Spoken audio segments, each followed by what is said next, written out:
Hello. Thank you, Tom and Jen, for filming. Thank you all for watching and listening here in this room, or wherever you are in time and place before a computrix with your YouTube or some other space-age equivalent. Hello, Maryland, Japan, and Australia. Hello, Borneo. Hello, Mother Russia. Hello, FBI headquarters. Hello, weird meditative portal into a parallel universe. Hello, spirit world. Hello, everywhere in between. I have arranged to tell a story and perform a magic trick here tonight to encourage people to pre-order a record my friend Eric Kuhn and I made. We had all our dearest friends play on it.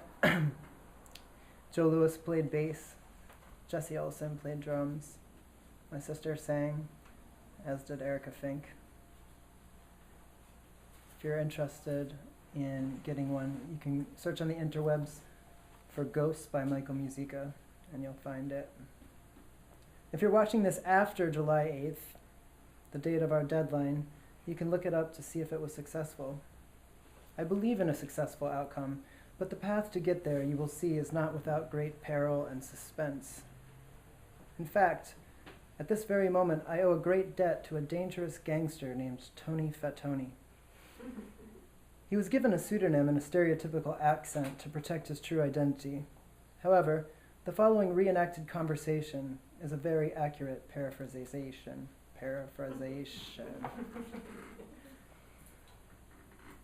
Hey, Mikey! I got your email. What's the matter with you? Why don't you get married already? Man, I don't know, Tony. Did you listen to the rough mixes of the songs? Did you watch the video on the Kickstarter page? Fuck no, that's bullshit. Kickstarter's nothing but internet panhandling over here. Man, Tony, my music is historically great. You need to listen to it and then you'll understand. Mikey, you know I love you. But if your music was that great, you wouldn't be broke and 36 years old and asking me and everyone you know for money. I'll give you the money, but I want it to be whimsical. I want you to tell me what's in it for me. Tony, you're just giving me the most cynical speech in the world. How the fuck do you expect me to now convince you to support local art? I don't know, do your best. Yeah, this is your one chance, kid. Do it. I will be whimsical, and I will hustle. And whimsy and hustle is priceless. Now, there you go, Mikey. I'm going to give you the money. I'll send it to you tomorrow. But I got a family over here. You know what happens if you don't pay me back. Now that music of yours finally has a price on it. It's about time you start selling. Now fuck you, Tony, listen to my record.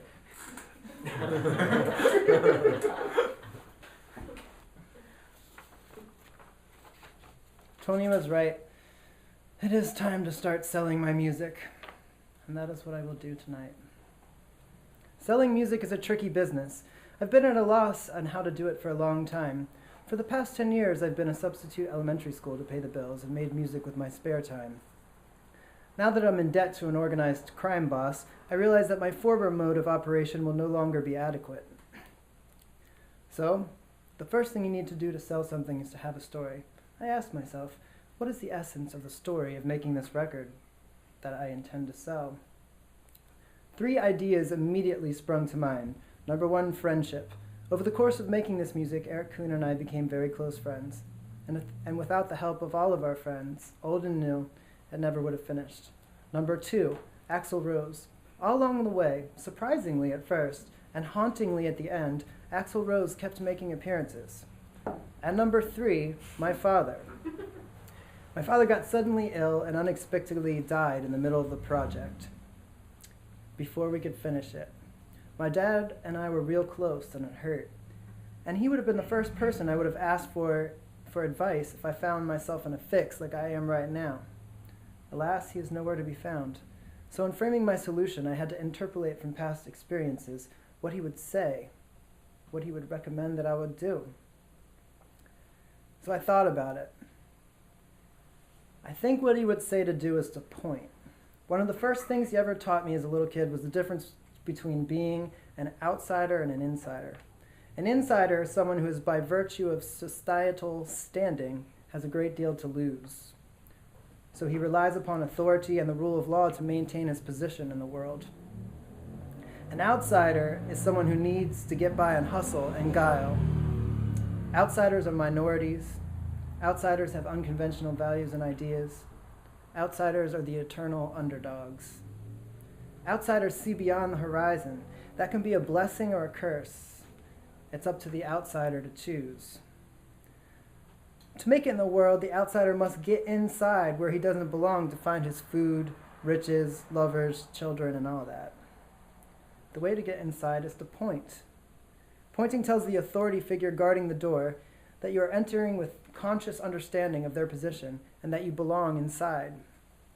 Furthermore, the pointing tells the guard that you will be going inside inevitably and that you've been there before. If you point with confidence and a pure heart, you will never fail to get inside. So how do I point at the gatekeeper of this problem? I gave it a lot of thought. And the solution that I came up with was a magic trick.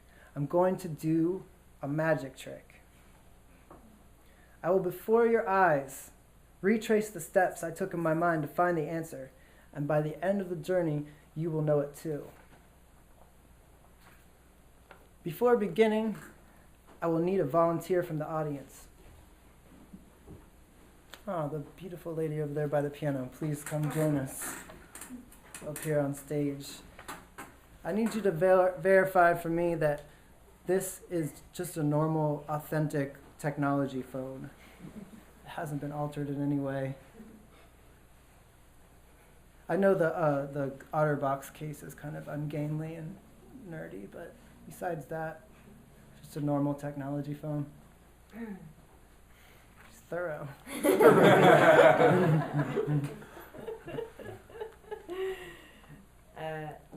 Let's see here. Taylor, something going on here.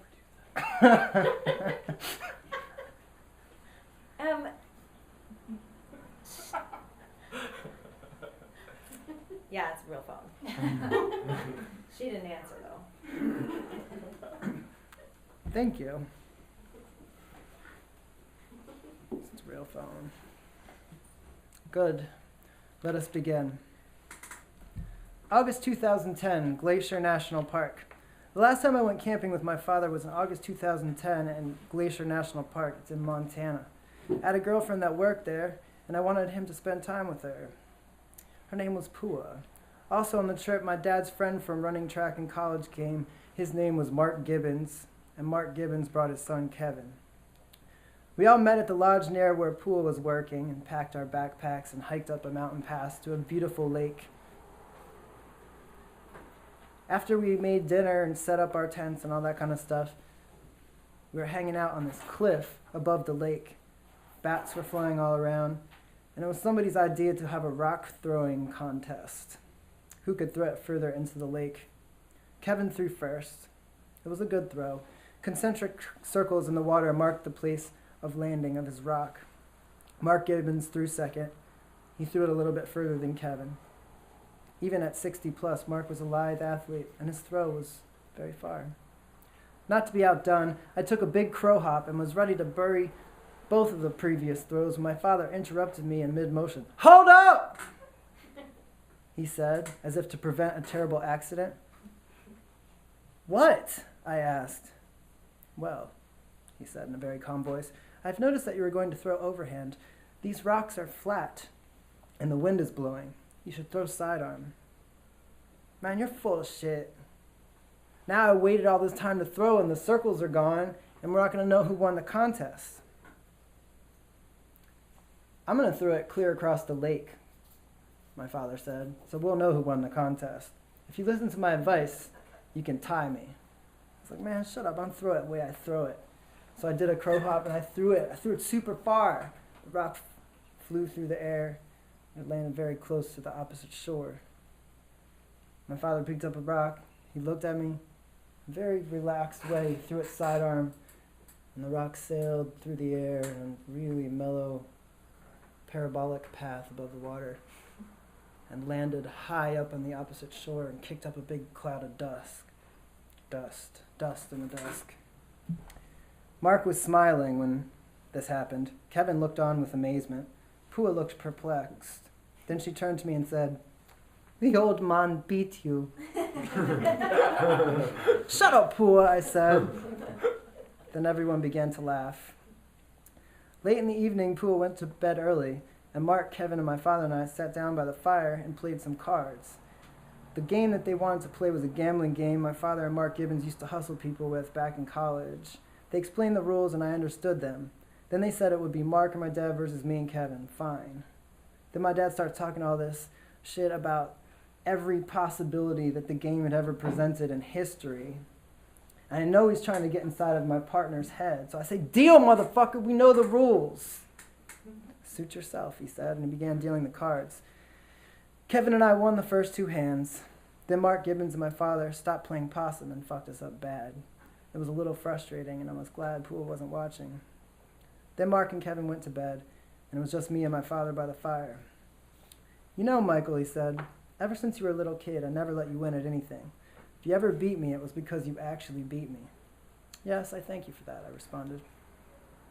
"But I always told you what you needed to do to win, and you never listened. You always have to take the hard way and figure out everything for yourself. You never accept information. You never get any help." "You're a hypocrite," I said. "I try to tell you things all the time, you don't listen. For example, remember that time when I was an academic chess teacher, and then we went on vacation, and I tried to tell you the basic principles of how to win at chess, and you ignored everything I said?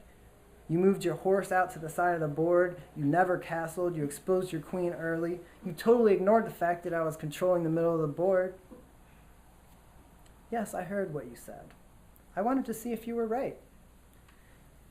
So I did the opposite. There's always going to be another game. I learned everything I've needed to know in life from losing.